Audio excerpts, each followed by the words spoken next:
All right, whenever you're ready. Alrighty. Here we are, episode 5. Episode 4. Oh, crap.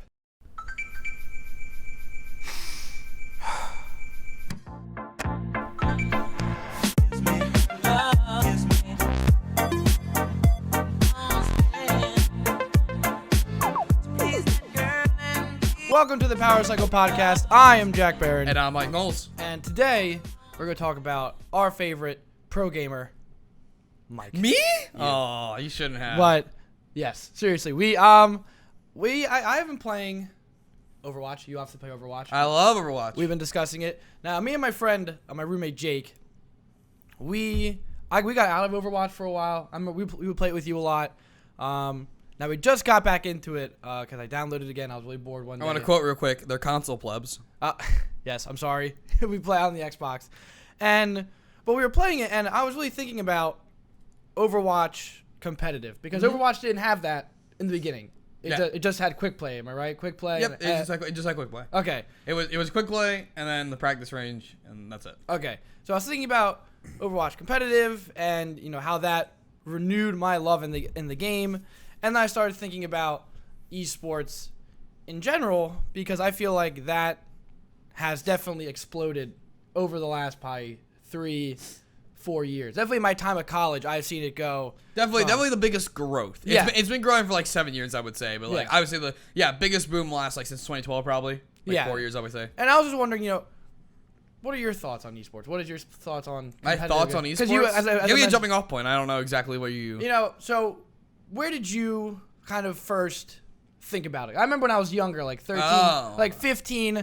I was like, I remember looking up Call of Duty players, like Call of Duty. I wasn't aware of things like I know StarCraft's been around. I know like Counter Strike. Oh no, that's right. Hold on. See, I'm one of the rare people who followed Command and Conquer competitive esports before I followed anything Call of Duty. Okay, we'll delve into that. What age was that at? So like when I was growing up, one of the games I got into really early because my neighbor had it and I thought it was super cool. Is Age of Empires 2, one of the best games of all time. Calling it right now. There's a reason Microsoft doesn't release a new one and just releases DLC for a game that came out in 2000. They literally released DLC like 6 months ago, I think, and the game came out in 2000. Oh, really? The game is awesome. The game is so good. So it's one of the best RTSs. So then from there, I jumped into Command & Conquer also, which is like another RTS game. Command & Conquer. And I forget what it was. I was getting ready for Command & Conquer 3 to come out. Tiberium Wars. Yeah, Tiberium Wars. And so I went on the website to like pre-order and stuff like that, and I found out they had like a weekly like TV show that was like Sports Center, but like for like all the Command & Conquer games, so Red Alert, Tiberium, etc. Yeah, and they just did top 5 plays of the week, and like these are the matches for this week, and here's what happened in the tournament series. Like it was really really badass. I'll show you a video. It was super well done. Like I fell in love with that. And that was on their website. Or? Yeah, that was on their website. They produced it themselves, and I was like, oh, that's super duper cool. Like so like I didn't really like watch the events or anything like that, but like I would watch that every week, and I'm like, this is awesome. Like this is esports. I'm like, so like from there I was like, oh, that's cool. And then like I got into Call of Duty where like I knew the name of a few people because I would Google like YouTube videos on how to like get better at Call of Duty. But I never I still wasn't like watching events. I don't even really watch esports events today. Like I'll watch Overwatch a little bit now and then because I play competitive Overwatch because I want to like get some feels for things. But yeah, like I get why people like to watch like competitive like esports and stuff like that. It's a thing where it's like when you find your niche, right? Everyone finds a niche and they go into that. And to other people, like you watch people like, are you a big chess guy?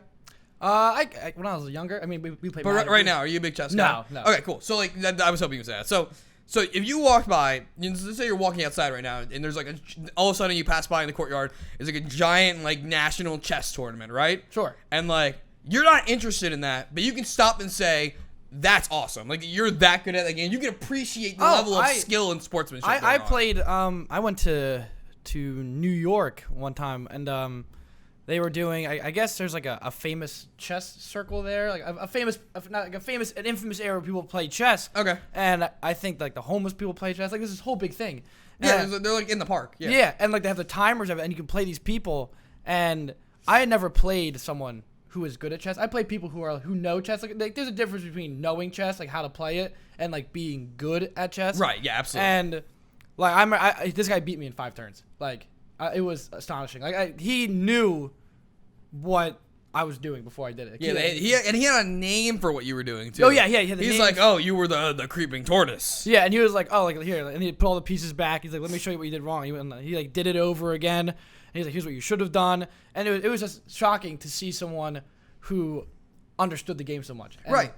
So then you get into something you care about. So like now you're a gamer. Yeah. Well, and let's say you're watching Overwatch and you're like, I love playing Overwatch. I think I'm really good at Overwatch, or I enjoy playing high level Overwatch. And then you get to watch these people who are like at the penultimate skill level, and then you get really into that. So like, this is something I care about. This is something I invest myself out. And it's like the same way kids get into sports. Like kids play sports at school, and then they're like, oh, let me watch these people on TV playing sports because I want to like.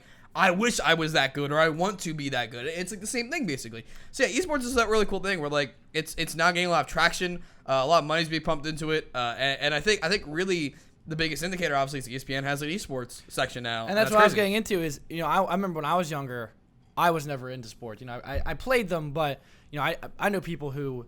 You enjoyed playing it to play it, not for competitive. Like I know my roommate, he wakes up in the morning and he'll turn on. Like I remember living in my apartment last year where. Every morning I woke up to SportsCenter on because my 3 roommates love SportsCenter. I did too because my little brother loves SportsCenter. But they'll watch it all morning. Like, he'll be on. They'll watch all of it. They'll sit down to talk about it. And I never got it. And my joke to them was, because one of my roommates is a big sports guy. He wants to work at ESPN one day. It's his dream. And I always tease them. I say, I'll be on ESPN before you are. And he goes, why? I'm like, I'm telling you, esports is coming up. And like they have a bunch of people lined up to talk about football. I'm like, if you can't talk Overwatch, I'm gonna go in there. I'm gonna make my way on the SportsCenter. And I remember them laughing and saying, no way. And then they check the ESPN Snapchat. And all you see is League of Legends, like this update on the League of Legends tournament. Right, yeah. And they were like calling me like, oh my God, like you were right. Okay. But that's what I'm saying. When I was younger, I remember watching sports and I was going like, wow, wouldn't it be interesting like to see some like video games on there? Like, yeah. And like, I did game battles on Halo 3. Oh, yeah. Which for those who don't remember, game battles that was a website where you make a team, you put your gamer tags in there, and like you actually set up leagues against other people, and like you'd be like, okay, 6:00, we're all meeting on this game, is what we're doing, and like you almost had to do it yourself, but the website kept track. And I did that for Left 4 Dead. I did that for Griffball, Halo 3. I did that. Love it. I did that for Call of Duty. I did it for all of it, and it was this experience of it. It almost made the game more fun because it gave it this new layer, and I think that's what happened with Overwatch is I grew bored of it because I was like, like it's just a quick play. I'm just ranking up. What am I doing? What am I keeping track of? And they put in competitive, and I said, oh wait, hold on a second. Now this is what the game was missing. Like this is giving me something to work. Because I'm sitting there, and my roommate is like a 1900 on it, and he'll scream when he loses because he'll go down. Well, he'll be elated when it goes up. And I think to me, that's what I like about competitive gaming in general is because I think as we get older, we do play games for fun. We play, like I was playing Titanfall 2, and I was like, oh, like so I got it for the free weekend. I was like, what am I playing this for? Like, because to me, I think multiplayer games have not lost their luster to me, but they're I'm no longer just when I played Modern Warfare 2, when I got a rank up, that's all I needed. Yeah, I got that big like the guitar riff. Yeah, that's not Call of Duty. But you would get that, and that's what I remember. I tell my friends this. I go, I can't play a multiplayer game if there's no ranking up system. Like if there's no leveling up. Like if you just play it for fun and you get nothing out of it. Like I can't do it. Wait, I found it. Yes. Oh, that sound. Yeah, I got that, I was like, okay, this is why I'm playing this. I want to get stuff, and and I think that's what was wrong with Titanfall 1. When after this. What is it? Oh, jeez. He hasn't made one. If people that don't, because I can't see my screen, Tomska just uploaded ASDF Movie 10, and I don't know when 9 came out, but it was like forever ago. So I'm hyped. Anyway, sorry. Back on this. But that's what I was saying is I need that. Why am I playing? And I think that's what I'm liking about this competitive gaming is, and especially with Overwatch, is I now have this layer of, like when I'm playing Overwatch, I'm good at it. I like looking at the screen and understanding what is going on. Right. And competitive forces me to do that by like a team composition, to like understanding what character counters what character. It makes this game not just a game. You're sitting there and you're going, okay, I'm learning. I'm forcing myself. It's more engaging. More engaging. And to make this to a bigger topic is, where do you want competitive gaming to go? Do you want it to keep going up, or? Absolutely. Okay. There's no reason why competitive gaming shouldn't go up. Like, what's the downside? The downside is, like, gaming gets less popular. If competitive gaming goes up, gaming gets more popular, and more money goes into the gaming industry. Like, that's all good. I mean, sure, doesn't mean you're gonna have a bunch of, like, developers that aren't, like, I'm not talking like Ubisoft and people like that, but you have, like, a bunch of other developers focusing on trying to make the next tournament game. Absolutely. And there'll be, like, I would say there's already a garbage heap of competitive games or multiplayer games that don't need to exist because of the multiplayer Call of Duty boom, sure, but, like, you'll have a bigger boom of that. I mean, and that's fine. It's not a big deal. But, like, yeah, in the general, there's nothing wrong with that. It boosts the game industry. It boosts coverage of the game industry. It boosts transparency in the game industry. And it just forwards everything to making it grow, and I don't see any problem with that. And where do you think, like, I don't know, could you imagine a day where you wake up and you turn on SportsCenter and right under baseball you see Overwatch underneath? Oh, yeah, absolutely. And you think it'll reach that point? Yeah, I mean, like, we already typically have it this day. I mean, you just go on Twitch, like. Exactly. But to me, Twitch is, like, Twitch to me is like, everyone on Twitch is kind of. Sure, but think of it this way, right? So, the same like, people go on Twitch. It's an audience. Right, but think about this though. Like, think about how many people go on Twitch to do that already, right? Oh, I checked the Counter-Strike one. I think there might have been 30,000, 50,000 people watching it live, right. And that's live, and that's like on their computer, not like on TV where that. Or on like their Xbox or whatever. Yeah. But yeah, and those people are people that, like, are already really in the competitive game, right? Like most people who are into competitive gaming are really into competitive gaming. Like, they know stats, they know players. They know all this stuff. I mean, there's a few people because Twitch has a huge audience. They'll, like, see it on the front page. They'll check in. They'll like, oh, it's interesting. I'll watch it for a bit. But most of those people are really into it. Think about how many casual sports fans watch SportsCenter. Yeah. So now think about if it was on TV, how many people would actually be watching it? Like, it'd be infinitely multiplied by what it is on Twitch right now. And that's what I'm saying. Like, the numbers for on Twitch that are just people who have to seek it out themselves is so large that if you just threw it in front of a mass audience, like, it would do great. It would do absolutely phenomenal. And I know people, like Terry Crews is a huge advocate who is like, he. Yes. Yeah. I mean, there's a lot of quote unquote real sports athletes, like football players, basketball players, that are buying esports teams. They are, yes. And I know India just had. I looked up this morning. They have a league called U-Cypher, and, like, they're putting this on TV. They're starting teams, and it's for Dota, I believe. But for games like League and games like Dota and Overwatch, do you think that there is a mold that, because a lot of competitive games, like, Dota and the MOBA industry is like, I think, the biggest one, besides StarCraft and other areas. So what do you think certain genres of games are made for competitive? Like, I think all games are made for competitive. I mean, could you see need for, like, racing games going competitive? Yeah, absolutely. I mean, like, I can tell you right now in Dubai, like, literally right now, started yesterday, there's a huge Smash Bros. Tournament going on. Because my boy Phil Visu, Double E, he's over there right now. He's like a professional, like, semi-professional Smash commentator. He got invited because he's like a celebrity, and like that's a huge thing. He got flown out to Dubai to play Smash Brothers.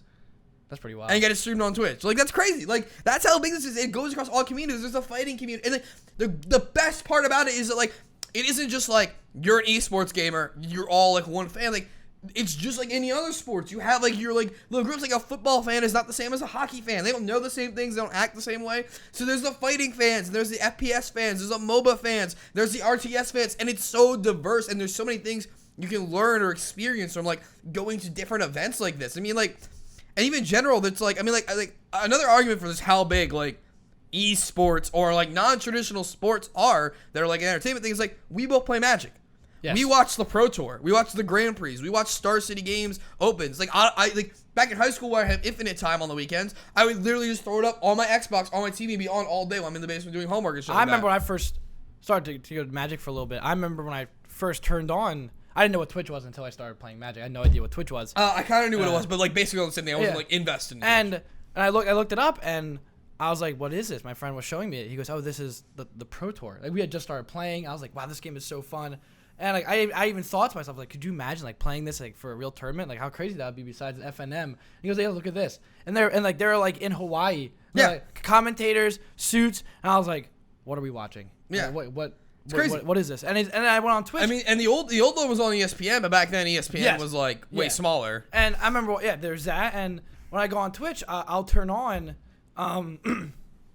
random games just to see what their competitive is like. Yeah. And it's very funny to see the competitive. So basically everyone copies like the ESPN because like I think I would watch. That's a standard. That's why. Yeah. But I think it's really interesting to watch because I would watch esports if a guy was wearing a hoodie and commentating it. Yeah. But they are in suits. They are. Well, I mean, ESPN copy the news. Like it's a production based thing. Goes. But I do like how I love watching Magic because I think what's really fun is, and what I love about the community in general is we know it may just be games. Like we're not, it's not athleticism. It's not like we're jumping over tall buildings. It's skill. But it is a skill, and I think it's really cool that the community.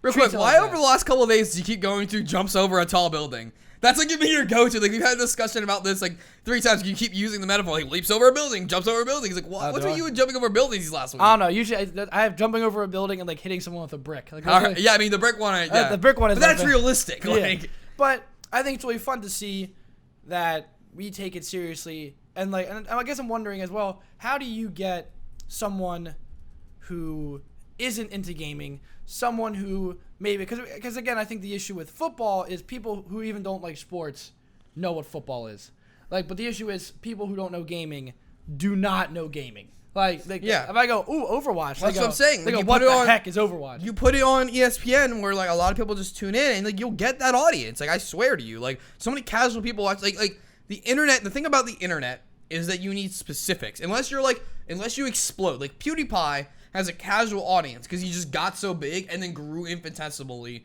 through how big he was. Yes. YouTube. Everyone knows YouTube is a video platform because it got big and went so big. But like Twitch is smaller than YouTube, and Twitch has like a niche audience. So you have to seek out gaming specific content or like high production of like a certain game to find Twitch and then to find those broadcasts. So what I'm saying is if you give them the platform like ESPN and you treat it properly, like they put Heroes of the Dorm, which is Blizzard's college. Heroes of the it's a college tournament. I thought you said it wrong. No, it's called Heroes of the Dorm. Okay. They always stream I don't know if it's the quarterfinals, but I know the semifinals and the grand finals are broadcast on ESPN every year. And like that's the thing they do. And like that gets really good views.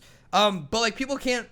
And it would get more views if it was at the earlier stages with like commentators that were explaining the game properly. Because like if someone randomly puts on, it's like here's the Heroes of the Storm world champ, like national champion, college championships. Like some people just get scared off by that because they don't understand it. You need the smaller level events and coverage. And I think that's the bigger issue. I think with gaming, Magic, I think our hobbies as a whole, and the nerd and geek community as a whole is, I think our stuff isn't complicated. I think it just sounds. Yeah, I mean, there's a barrier to entry to everything. Yeah, because I think the difference is like with sports, I think there's just the innate cultural like baseball, football are just in the culture. Yeah, that's what I'm saying. But like if I say like I throw the baseball and you have to hit it and then you run, that's very simple. Yeah, because it's the words are easy because everyone knows. But if I go, okay, you're Winston and you have to go capture the point. Yeah, you have to use your abilities.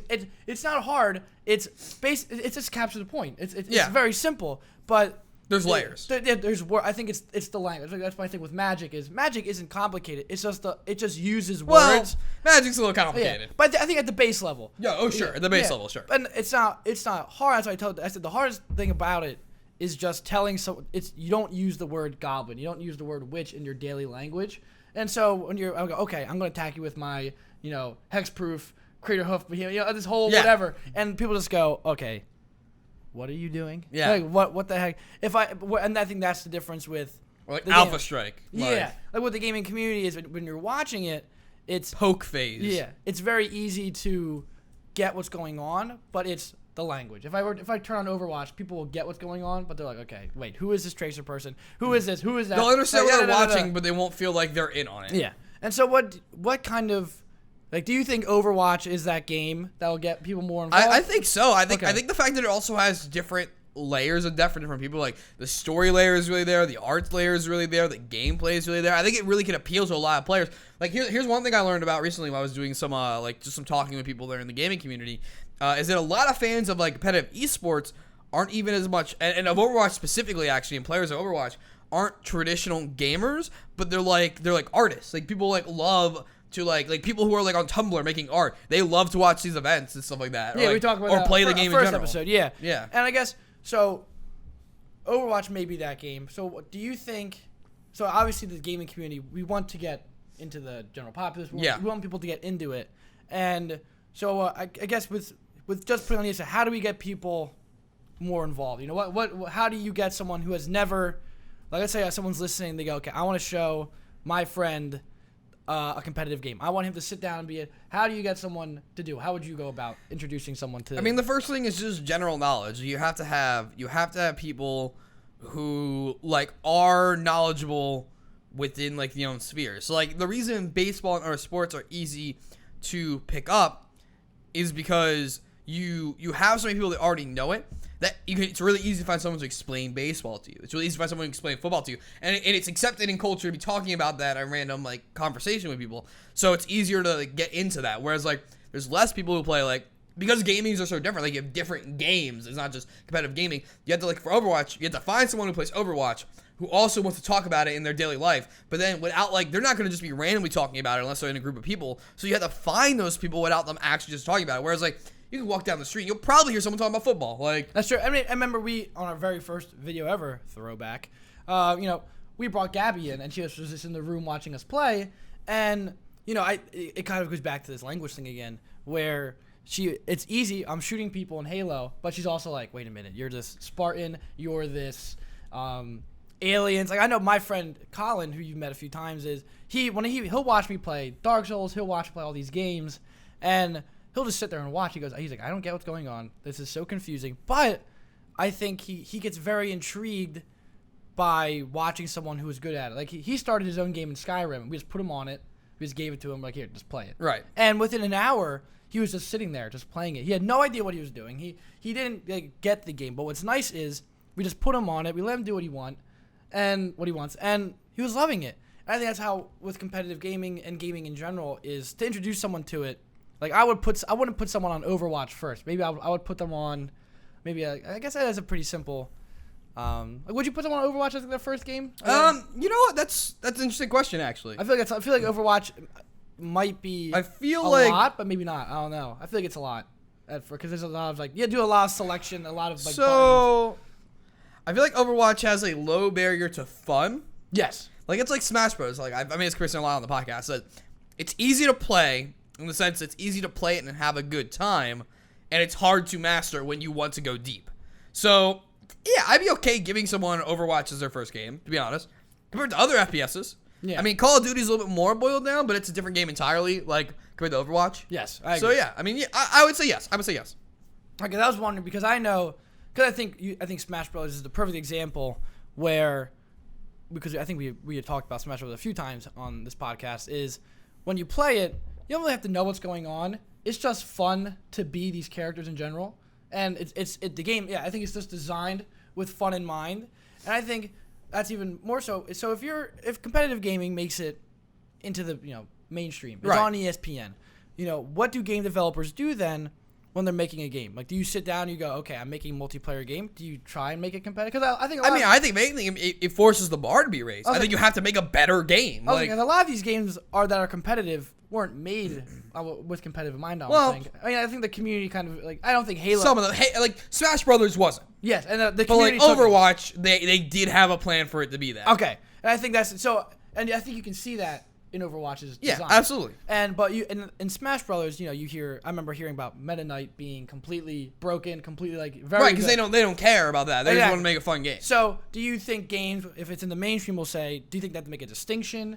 And where do you see? I just think the quality of the game goes up, to be honest. Okay. I mean, we were playing Naruto last night, and there was opposite characters that were way better than others. Not that some of them were unplayable, but there were interactions and things that were way too good that we discovered. Even though we were playing on random, and that's a thing that it's we enjoyed that game because it was so over the top. But if I was a competitive gamer, I'd be like, no, this game is so unbalanced. I don't want to play this. And then they would have to be like, oh shit, well all these players need to be good. So you have to balance that. Anything, I think it just enforces better game design. That's true. But do you think as well that Naruto, half the fun of that Naruto game we were playing. It is, but not if you're a competitive player. That's true. That's what I'm saying. So you had to, if you're making for competitive players, it's going to be a better tuned game. Okay, so do you think so? Developers will have to make that distinction. Yeah, absolutely. Do I want this competitive environment around this game? Like Rainbow Six Siege is very clear. What is this game to me? Like that's the question. What is this game to me as a developer? Who do I envision playing this game? Yeah, because Rainbow Six Siege is another perfect example of a game that is completely like I was playing it. I'm like, okay, this game is completely designed with competitive in mind. Like there's clear counters, there's clear back and forth, and I think as well. I think that's what you see in Magic as well because we play that is this design of it's interesting because I think you're right with this better design because I think Magic is a very popular game simply because it is designed with competitive in mind. It is yes, so absolutely.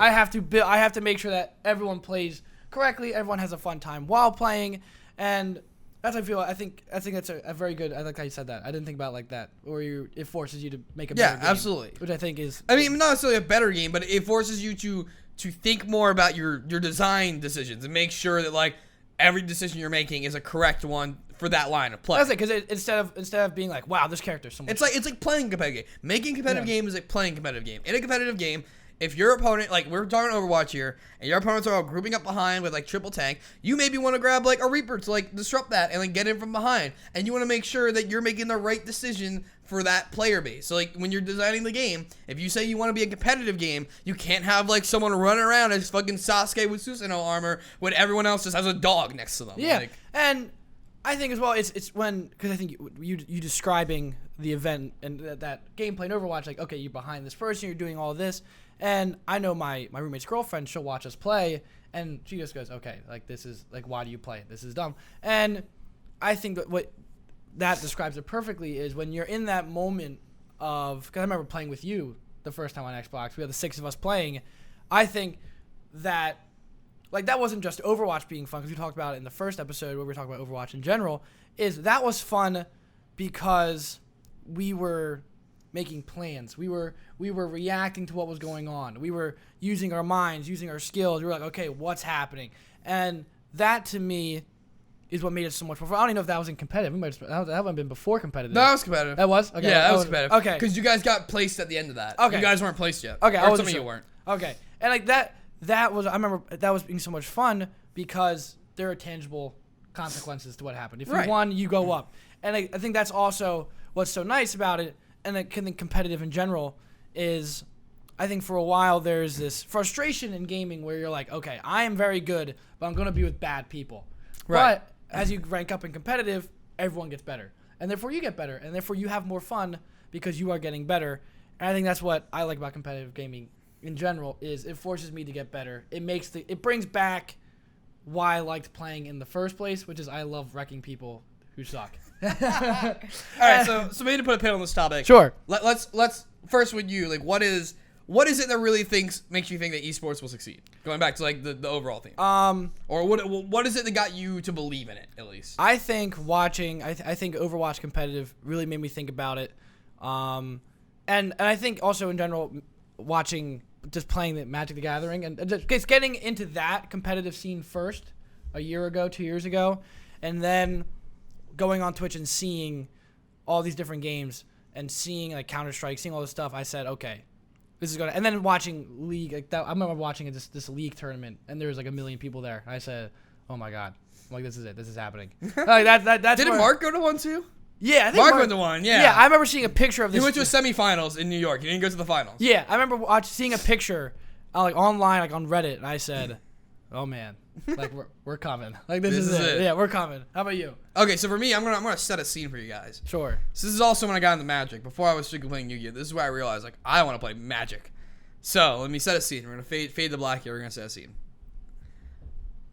The year is 2013. It's August.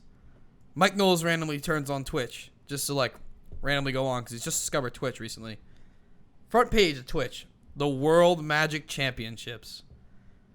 Mike's like, oh, Magic, that's pretty cool. I'll click on that. It's a card game. Cool, check it out. It's the World Championships. So, watches a semifinals match. All right, it's modern, a little bit complicated. So like, Mike, as someone that doesn't play Magic entirely, doesn't quite understand because for those you don't know, modern is super complicated compared to base Magic. When I get started on Legacy, Semifinals wraps up. They go to the booth, and I'm like, oh, that's really cool. Guys in suits. They're prepared. They have graphics. Like, oh, man, this is really cool. Like, as, budding production student. I'm like, all right, well, I'm just doing homework, so I'll just leave this on. Seems pretty interesting. Grand Finals comes on. Reed Duke versus Shahar Shenhar.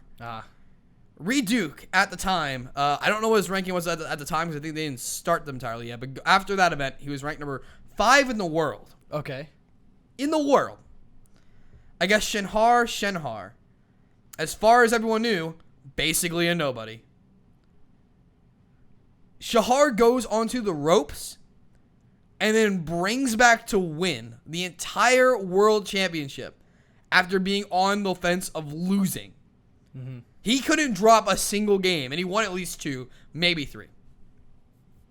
That's crazy. Like, everyone in the booth's going crazy. The people in the audience are going crazy. I'm going crazy. And I'm not even invested in this because it's an underdog story of a big upset. And in that moment, I realized, like, this is sports. Like, this is what people watch sports for. This totally is a sport. Yes. I do think, I can't remember one that I was watching at the moment, but I agree. I think I'm not invested in sports. I didn't get it until I started watching, like, Magic tournaments, which is we are diverging from gaming a bit, but I think that's no, Magic is gaming. But we're both in that same boat. That introduced us to and to each other, by the way. Nudge, nudge. That's another story. That's how we met. But that's the thing. It's you. I understood. I watched it. I watched that. I remember watching Counter-Strike one day in London. I was like, I turned it on for 3 seconds. The guy was like, all right, here it is, to the match. And this guy is commentating everything that's going on. There's like stats, there's things going. I was just sitting there. I'm like, I don't get what's going on, but I'm invested in it. Yeah. Already. I'm immediately invested in this guy who's invested in it. Yeah, I'm immediately, and that's it. I think that was what was missing for so long was people who are invested in the community, taking the time to make these over-the-top productions, make these actual production quality things for games. And I think that's what I think finally brought it in, is these people taking it seriously. And I think that's what we're seeing now, is people are taking not only the art form seriously, but the skills in the game seriously. And I think that's what's making it so popular and so good. Cool. Well, it's a good first topic there. They wrapped up real nicely. So my topic for today starts over on CNN.com. GameStop to shut 100 plus stores. What? Really? Yes. So, okay. Apparently, there are going to be as many as 190 stores that are possibly getting cut. GameStop reported a huge revenue decline over the holiday season of this year, which we'll get into our broader topic. And it's now going to be cutting people because of it. The store itself, the GameStop, has more than 6,600 global stores and 4,400 of those in the United States. It's really crazy, the fact that, like, the holiday season with the PS Pro release and all those games, like, made them had a decline. I'm looking for the exact stats. Their stock has plummeted 31% in the last year also, which is not great. The sales fell 13.6% the last quarter compared to the last fourth quarter. So holiday 2015 was 13.6% higher than holiday 2016. What? That's pretty wild. So really, it's really high. Like I can see a pseudo loss maybe, because the year before was like the first year the consoles are really ramping up. But, like, that's a huge difference. That is a lot. Especially, like, Pokemon being out and stuff like that, like, this year. I mean, I have never seen articles of, like, GameStop. I've never even seen a GameStop close. I think I've seen one GameStop. Like, every GameStop I've ever been to is still around. GameStop GameStop is like the Radio Shack of the game industry. Yeah. You don't know why they're still there, but they're there. But, I mean, like, that's where like, not anymore, but like, I remember that's where else would you buy games? Like, I bought games like Toys R Us. I mean, yeah, okay, I went to Toys R Us, yeah. But I mean, GameStop was nice because of they were knowledgeable. Yeah, it was a game store, and they were like everything was out and in front, like you could just like touch and feel, and there was demos too and stuff. Yeah, but I think also you mentioned, so why do you think this is? I mean, like we were talking. So here's my overall topic. Sure. Here, is I want to talk the slow decline or possible slow decline, because there's another thing I want to reference to here that's going to be coming later. Sure. Is the slow, inevitable, because it is inevitable, switch from physical media to digital media in the games industry. Ooh. And your opinion on the current state and what where it's going to go. So a lot of people, PC market has for a long time now been done with physical CDs. You just buy everything on Steam now, or if not from Steam, you buy somewhere else. I think Steam just murdered the. I mean, they did it right. I remember when Steam, God, I can't even, I try to remember when Steam came out. What year was Steam? I think it was I'm when or before Half-Life 2 came out. Because Okay. I remember hearing stories that the only way to play Half-Life 2 was to download Steam back when it was broken. It wasn't the Steam you know now, though. It was back when it was just a Valve client. Yeah, but Steam to me is just, I think that just blew everything out of the water. Like that I mean, I remember Steam, because I think PC, I think that was a big issue with PCs in general for a while, is you couldn't buy, there was no central area to buy, you had to buy the box, or you had to go to the website. Like, I don't PC, so I'm not entirely sure. But I don't PC. Yeah, I don't, that's how you know I'm the worst. I hate women. I'm dope PC. But I think that's what consoles had over the PC for a while, was you just go to the store, you grab your console game, you go home, that was it. And you put it in, and you're ready to rock. Well, not anymore. Now there's an 8 gigabyte upload or download every time. And that, I think, is the other issue. Is I remember when I bought a game, you look at the back of the box, there was this 2-paragraph long thing. Like, it told you everything the game did, all the new features. You're like, oh man, look at the back of the box, it's so cool. And like, I remember opening the box, I'd grab the instruction booklet, first page, here's the whole story of the universe, flip over. Like, I remember reading the Halo instruction booklet for fun. Oh yes. Like, good old days. It was 50 pages.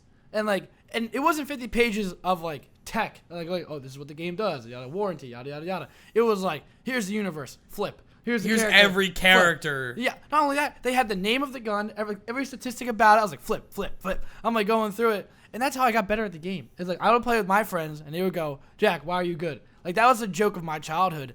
Is if I got beat in a game, I would go home, get the instruction booklet out, and just read it. Read over the entire instruction booklet, and figure out everything I need to know about the game. And I would go to my friend's house the next day, and like whoop his butt in it. And he'd be like, why are you so good? I'm like, I read the instruction booklet. I sat down, I learned everything about the game. And that, to me, is why I think the physical, why would I go to the store when I can just download it on Xbox? That's also part of it. But I think as well is, like, I remember instruction booklets, like, if you get an Xbox game now, the instruction booklet is not even, it's a pamphlet. It's like, it's a piece of paper. It says, like, here's the game. And that's part of it, like that, the luster and the fun of getting a game. Like, I like having game boxes. I like having the game. Yeah, I'm an art guy, so I'm into that. I love having like a gaming collection that's tangible. I can look at. I have a little stack. Like, I like that. I personally love that. And even more so, I like, because now on the Xbox One you can only have, like, it's 250 gigabytes of storage. And a game is like 85 gigabytes. I have like 5 games now. I tried to download another one. A lot of numbers that are wrong there, but yeah, whatever. Yes. But I think that's what's part of it is.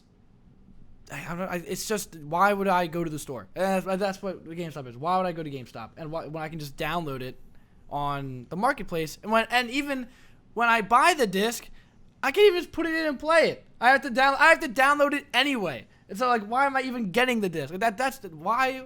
And you can just get off Amazon Prime, get it the day of release, and get like 10% off, $10 off. I think that's the thing. What is GameStop doing that is making me want to go there and buy it? And what is Microsoft doing to make you want to buy their discs? What is Sony doing? There's nothing. Like, here, yes, go buy a disc that you have to install anyway. You have to sit there. So I'm going to spend 20 minutes driving there. I'm going to spend an hour installing it. I'm going to say, well, okay, why did I even drive there to begin with? And I think that's what. But I think you're seeing that with movies in general. Like, when's the last time you bought a movie? Like a DVD? Well, you might buy. I'm gonna buy La La Land. I need to get around to that. Yeah, but yeah, like, I get it. But I mean, like, I don't even buy movies anymore.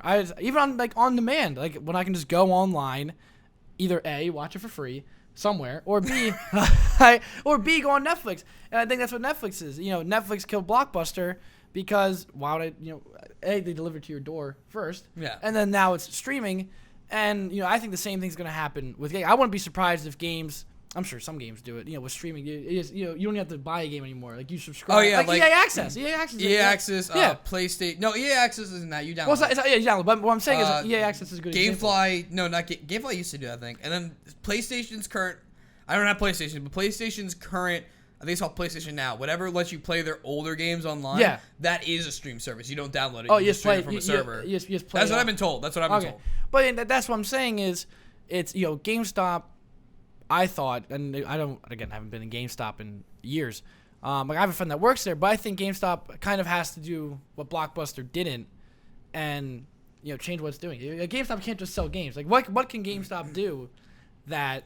Give you really shit trading prices. That too. Like why would I GameStop taught me to be an entrepreneur because I realized how much I was getting ripped off. So then I just started buying people's games and selling them back to other kids at real prices. Was it always like that? I feel like when I was a kid, I got better deals. Maybe I was just a kid and like. Maybe no, just any money's money when you're a kid. Yeah, like I remember. I mean, granted, like they're not always ripping you off. Like they're not always ripping you off. You gotta understand from their perspective how things work. I feel like stuff like that. I feel like now it is. Mario games are always the shit. You will always get a good price on a Mario game you bring in. Like I remember trading in games when I was like younger and walking in there and being like, okay, like here's 3 games and I got a new one. And like that's how I bought games for years. I just trade them in. Yeah, and same. get one. But now I walk in, like I remember calling game. I went to do that. I was like 2 years ago. I called them. I said, hey GameStop, like I want to buy some game. Like I don't know what I want to buy. I want to buy something. I called them. I have 5 games on Xbox One. Like Xbox One had been out for like a year at that point. You know they have a website that just tells you how much they'll pay, right? No, I like calling GameStop. All right. Okay, I like talking. You like talking to bad employees. Yeah. Got it. So I call them and I go, I have 5 games. How much am I gonna get for? I read the games off, and obviously I need $60. And he goes, okay, yeah, that's great. 5 games. So I'll give you $15 for those. I said, What were the games? Do you have any idea? I know one was, I think, Batman, Arkham. What's the third one? Arkham City? No, what the heck am I saying? That one sold Arkham bad. Knight. That one was sold terribly. Yeah, so Arkham Knight. Like it was just buggy. That game was bad. I think Battlefield. Which one and what year?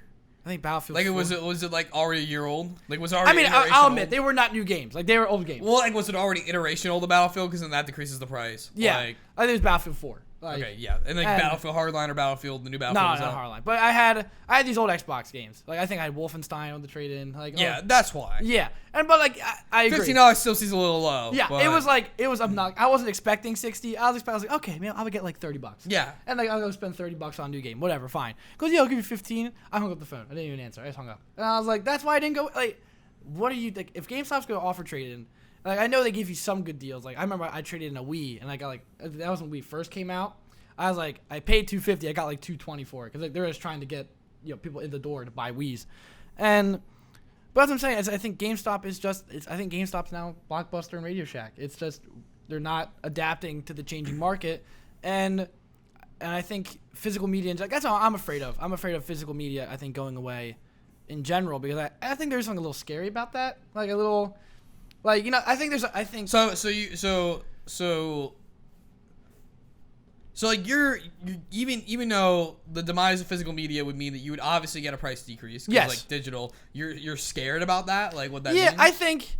Like, and I feel about that in general, with everything is like I think photographs are a perfect example. Whereas my mom has boxes of photographs, or and photo albums, yada yada. So nothing's gonna happen to them, unless like you store them improperly. Or some kind of physical accident. Yes, something has to happen. But what's nice is something that doesn't happen regularly has to happen. Yes, but my issue is like I think about this all the time. I look at my Facebook, I look at my Instagram, I look at all this stuff, and I go, okay, I should probably print out these pictures because no, you don't, because they're not quality enough for printouts to say that right now. Yeah, but I mean just to have them in physical form, because I sit there and I go, okay, at any moment, like something could happen where every photo I've ever taken because I think every photo I've ever taken is either on my phone, on Facebook. It's in some way where it is kind of out of my hands. Like I dropped my phone and broke it. Yeah. Everything's just gone. That's it. Like and I granted I recovered everything or I stored a backup, but that's what I'm saying. If I drop a photo album, it's fine. If I drop, that depends what you drop it into. Like if I drop this computer in front of me and it's like everything's gone. I can't get it back. Well, no, you'll get it back. The hard drive's in there. But that's my. I get what you're saying. Yeah, but that's my fear. Oh yeah, but like the whole magnet, like this, and like whatever, like and that to me is my fear with physical media. I mean, not physical, digital media. Excuse me.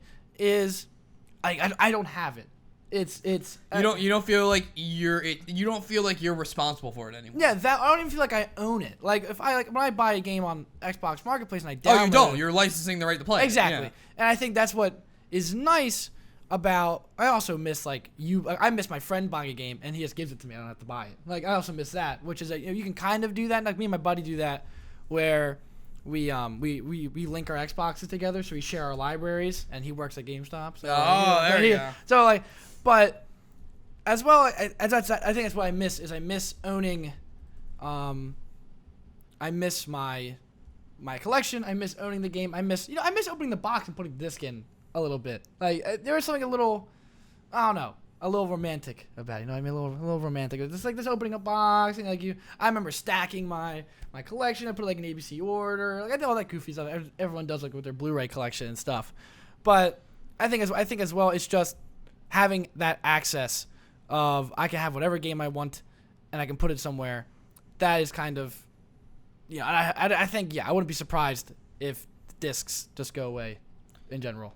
Yeah. So I mean, like, yeah, GameStop's on the decline. They're actually dealing in like smartphones and stuff like now too. Like they'll like buy and resell that. Because they're trying to stay full. The last time I was in a GameStop was over Black Friday, over like Thanksgiving break, because I knew I needed a DS because I'm gonna be traveling a lot. I'm like, oh, I'll just get all the Pokemon games, play that. That'll keep me busy. They had a new DS coming out, like the brand new mini DS and 3DS coming out. It was gonna be $100. I'm like, oh, awesome, $100 DS. Like, get the games. I spent $200 max. Like, that's great because like that sale going on. And I traded. That's like Rick and Morty, where it's like, I gotta buy DSs. And like, yeah. If you buy get $50 gift cards, it's only $120. Yeah.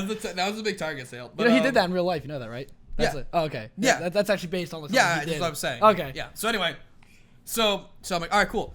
But I'm like, I know it's gonna sell out because like.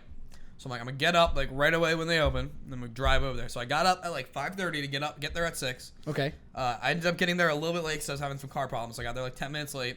I walk in, I'm like, hey, can I get one of the new DSs? And like I'm gonna look around some games. I want you to hold it for me, like case because I see like other people in there, other people walking in. But not man, there's like 3 people in there, and like people just left, and like no people show up. And he's like, oh, we're already out. And I'm like, oh, like could you call in GameStops and ask if they have one for me? Because, like, there's other ones, like, 10 minutes away and stuff like that. He's like, I wouldn't bother. And I'm like, what do you mean? He's like, well, each store only got, like, 6 of them. Jeez. I'm like, this is the brand new base model 3DS. And each store only got 6? And it's into the front page of your Black Friday ad. And you have 6? Like, I get it. You're being a scumbag. Like, I get what the whole thing was. I get why they did it. But you're a scumbag. I know GameStop. I've been in GameStops where, like, I ask if they have a game. Because, like, I remember back in old GameStop, like, years ago, you could walk, like, they kept the games in the boxes, which, granted, is idiotic. Well, they don't, yeah, they used to. I remember they used to do that. Like, you used to open the box and the game was in there. I was like, wait a minute. Like, even when I was younger, I was like, this seems kind of dumb. Like, why are you going to do that? Like, I remember they changed that. And like they put them all like in the they have like alphabetized like this like covered. Like I remember I've been in stores where I go, hey, do you have this game? They go, no, we don't have it. I go, you did not even look. He goes, I know we don't. I'm like, out of all the games in this store, the exact quantity of that one game. Well, I mean, someone else could have asked about it. That's true. I've been there. But like, I mean, you have this card? No, we're all out. Like in the moment. Yeah, I already served someone. Like in the moment though, I was like, really? Like, you can't just like turn around and be like just do something to the point. Well, they have smartphones back then and be like, oh, let me check real quick. Yeah. Oh, like they had like a computer, but like I do remember I remember going, but I do remember going to GameStop too, and being like able to hang out in there, which is not the vibe I get anymore when I go in. Like it is no longer like this. It feels like very like pressured and rushed. Yeah. Oh, and like they're trying to sell me so many things now. It is like when you go to GameStop, I go, okay, hey, can I have this game? They go, yep. Do you want to reserve anything? No. Are you sure?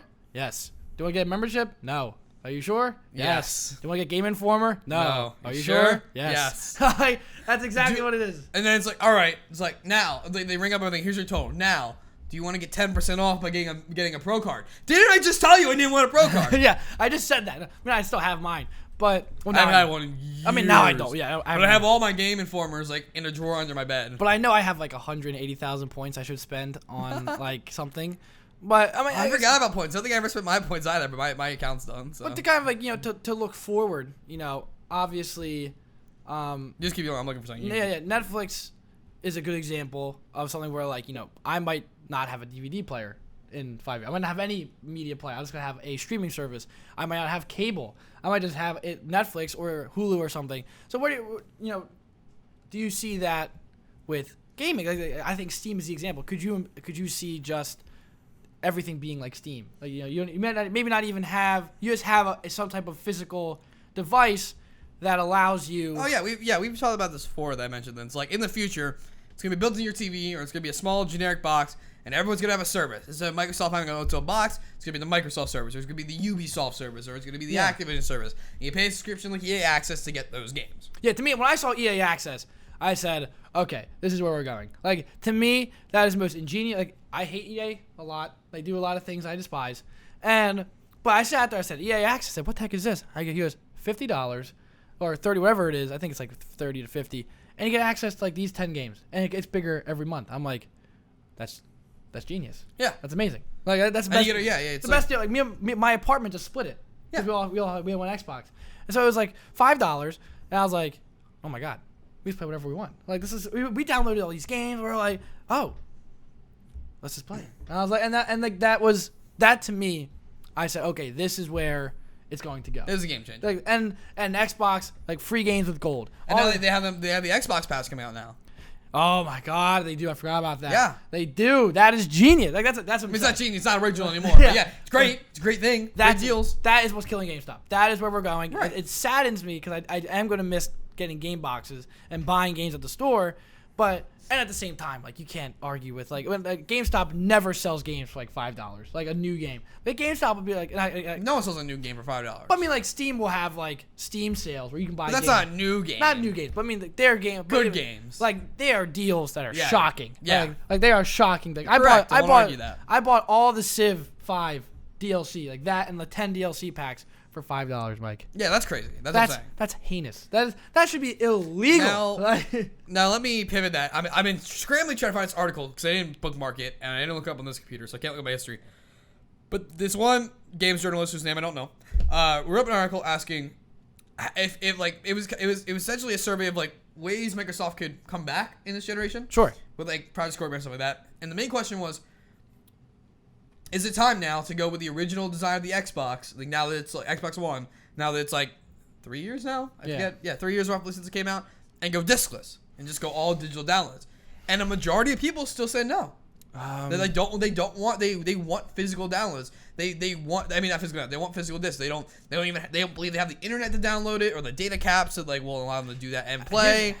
Or just for whatever reason, a lot of people still want physical media. And I can understand why in some cases, but it's really hard to imagine that people don't believe that, sure, you might have a time where it sucks for you because like it's all digital now and you don't have internet for that, but at some point that doesn't force the cable companies or your internet service providers to then step up their program because you're going to be switching to someone else who can give you that experience so that you can play your game. Here's my thing. I think you have to look no further than Apple. I think Apple is a perfect example. Oh, Apple is the company that forces everyone to do everything. Yeah, and you said no one had USB ports until Apple had USB ports. Yeah, and that's the thing. It's to me, it's like the Xbox can say, should we go discless? Everyone's gonna say no. Like it's to me. Even I will say no. Yeah, people don't know what they want. You need to tell them to shut up and eat their meat. And we talked about that on the first episode. Yeah, where we were talking about like changes to gaming, and we go. And we decided people don't know what they want. I don't know what I want. Like, I'm not gonna. I didn't know I needed Overwatch, so I got Overwatch. And the same here. And that's the difference. Is like Xbox can say, oh, should we go discless? Oh, should we do all the always online? Should we do all this stuff? And I was like, no. And I'm like, okay.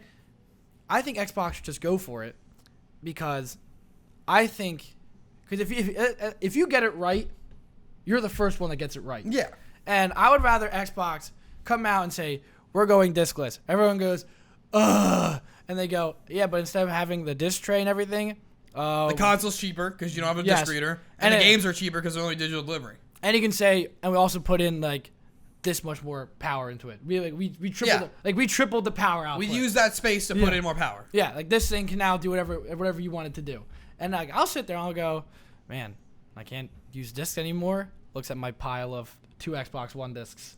But you have the old console to play those discs. Like that's not even the argument. Like and I think as well, hopefully that will force them to get rid of the whole you have to put the disc in to play a game, because that's how I can't play half of my friends' games on because I don't have. That's cheating then. That's have your own problem. I don't have his Chet. discs, so if we can just get rid of that, that would be perfect. I can play all of his games. But I agree. I think if Xbox did do that, that would be a very big game changer. I would be very interested. I think that's something that they not. I don't know if they should do it, but if they do it, I think that'll be a very interesting conversation that people will be having, and I think that'll really change, because that might bring people like from the PlayStation side. Yeah, that might, depending on how they do it. And I think they would have to do something to the point of where, like, if you buy the Scorpio, all of your discs will still work. You'll not. Oh yeah, like you can like register, Yeah. like you can register your game somehow so that you have the down. Yeah. I'm sure they would do something like that. Oh, they'll absolutely. probably just be like, okay, well, obviously you've played it before, so clearly you must. Well, no. Well, the Xbox No. might know. Well, the Xbox might know. I'm sure there'd be like a one-time verification or something. Yeah, or you just have some type of code, or they'll probably send you a code for all your games that you have, and you say put in this code, we'll know you have it. But I think that is an idea. I really like that idea. All right, so to wrap this kind of up, where do you stand on what do you think things are now with digital goods, and where do you think the future is? I think right now people are going digital. I am. I'm not buying discs anymore. I haven't seen you come in with a new disc at all since I've known you. Not since Overwatch. Yeah, and even my friends don't buy them. My friends just download games. I'm even thinking about building a PC in the future. So I mean, that's all digital as well. And I think I think that's where we're going. I think we are seeing the end of game discs. I mean, I saw the end of the instruction booklet. My heart was aching, but I'm over it. I'm over it now. But I think right now we're seeing it, and I think in 5 years, maybe not 5. I think 5's kind of quick. Do you think 5? Like maybe. I think in 5 years we'll be on like the cusp where like we're not the majority. Gaming does move a bit slower. We're not the majority yet, but it'll be like, all right, well now we're the technology's there, the adoption rate just isn't there yet because people are like. So maybe like 5. I think like 5 to 10 years. Well, I think. I know when I have children, I will not be going to a game store. Oh, absolutely. And my sentiment's about the same. Where like the biggest thing is that the people who make game discs, like not game makers, but the people who produce the physical discs, the publishers or the distributors who distribute the discs, or the Targets or GameStop specifically, which is a game store, they're gonna fight to make sure they're physical. Like GameStop publishes their own games now. Yeah. And they're only gonna be available to buy in a GameStop as a physical good because they need you to go to GameStop. I agree. So the biggest thing is always with any industry, whether it's radio, TV to web, whatever, the previous guard is always fighting tooth and nail to keep what's theirs in the marketplace. 5 to 10 years, trying to put this whole thing together. 5 to 10 years, you're turning on ESPN, you're watching Overwatch 2 highlights, whatever, whoever's going on. Destiny 2. Destiny, you're watching video game highlights right next to football and baseball, and you're not turning on. I don't think you're turning on your Xbox. You're turning on your device. You're just turning on your TV. You're just turning on your TV. You're turning on your TV. You're going to your gaming service, which is, I think everyone will be together on it. You're going to your gaming service, and you're jacking in with your little plug into your head. We're going to Soda Online? Yeah. But yeah, I think that's what's going to happen. I think you're not going to have this. You're going to be. I think gaming will finally be a part of the general populace culture. And then we get video game high school. And then the VGHS becomes reality. So I think it's a good note to end it on. I would agree. If you have your own opinions of what you think, do you like discs? Do you hate discs? Do you hope to see ESPN, gaming ESPN? Let us know in the comment section down below. And you will not find this episode on iTunes because they already listened to it. Okay, that's true. Yeah. But where can they find us at? You can find us on Twitter. We are now going to start doing a bit more social media at YEN Network. It's spelled weird. It's Okay. What's your Twitter at? I'm at the Red Baron. And I'm at the Mighty Mike. And links in the description. And Facebook pages going to be coming up. Everything is in the description. We're working on it. Yeah, everything's coming together. We're going to do a bit more of that. But thank you for listening, guys. And we'll see you on the next episode. It's time to power down.